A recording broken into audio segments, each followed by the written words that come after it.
اس لشکر کے اندر سپاہیوں کی تعداد 3000 تھی اور 3000 اس میں اونٹ تھے، 2000 گھوڑے تھے۔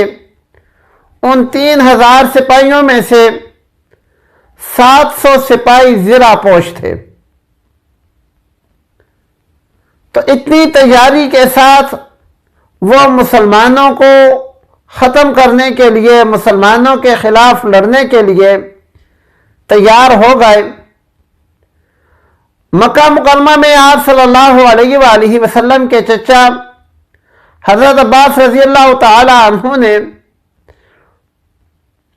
پاک پیغمبر صلی اللہ علیہ وآلہ وسلم کو اطلاع پہنچائی کہ اس طرح کفار آپ کے خلاف ایک اور مارکے کے لیے تیار ہیں۔ آپ صلی اللہ علیہ وآلہ وسلم کو جب یہ اطلاع پہنچی تو آپ صلی اللہ علیہ وآلہ وسلم نے 3 صحابہ اکرام رضی اللہ تعالی عنہم، حضرت انس، حضرت مونس، حضرت حباب بن منذر رضی اللہ تعالی عنہم کو کفار کے لشکر کی معلومات کے لیے بھیجا۔ 5 شوال 2 ہجری کو کفار کا یہ لشکر مکہ مکرمہ سے مدینہ کی طرف روانہ ہوا۔ آپ صلی اللہ علیہ وآلہ وسلم کے ان 3 جانثار ساتھیوں نے اس لشکر کے بارے میں آ کر معلومات لی اور جا کر آپ صلی اللہ علیہ وآلہ وسلم کو حقیقت حال سے آگاہ کیا۔ آپ صلی اللہ علیہ وآلہ وسلم نے مسلمانوں کو اکٹھا کیا اور ان سے مشورہ لیا، چونکہ قرآن کا حکم ہے وَأَمْرُهُمْ شُورَى بَيْنَهُمْ۔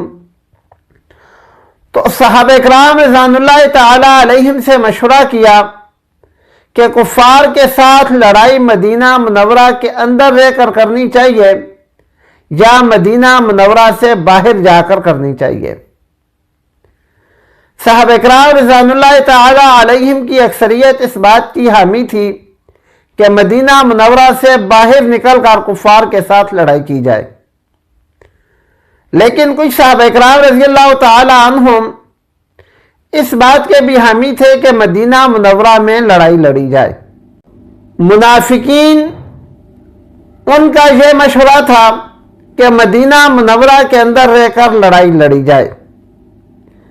جمعے کے دن آپ صلی اللہ علیہ وآلہ وسلم نے عصر کی نماز کے بعد قافلے کو تیار ہونے کا حکم دیا، روانہ ہونے کا حکم دیا، اور مغرب کی نماز کے بعد مسلمانوں کا قافلہ روانہ ہوا۔ ان میں سے 700 پکے مسلمان تھے اور 300 منافقین تھے۔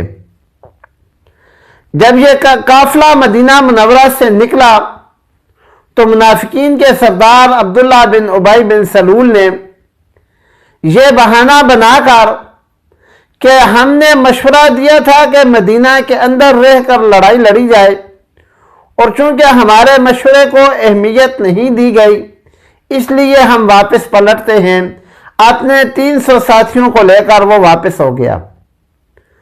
تو مسلمانوں کی تعداد 700 رہ گئی۔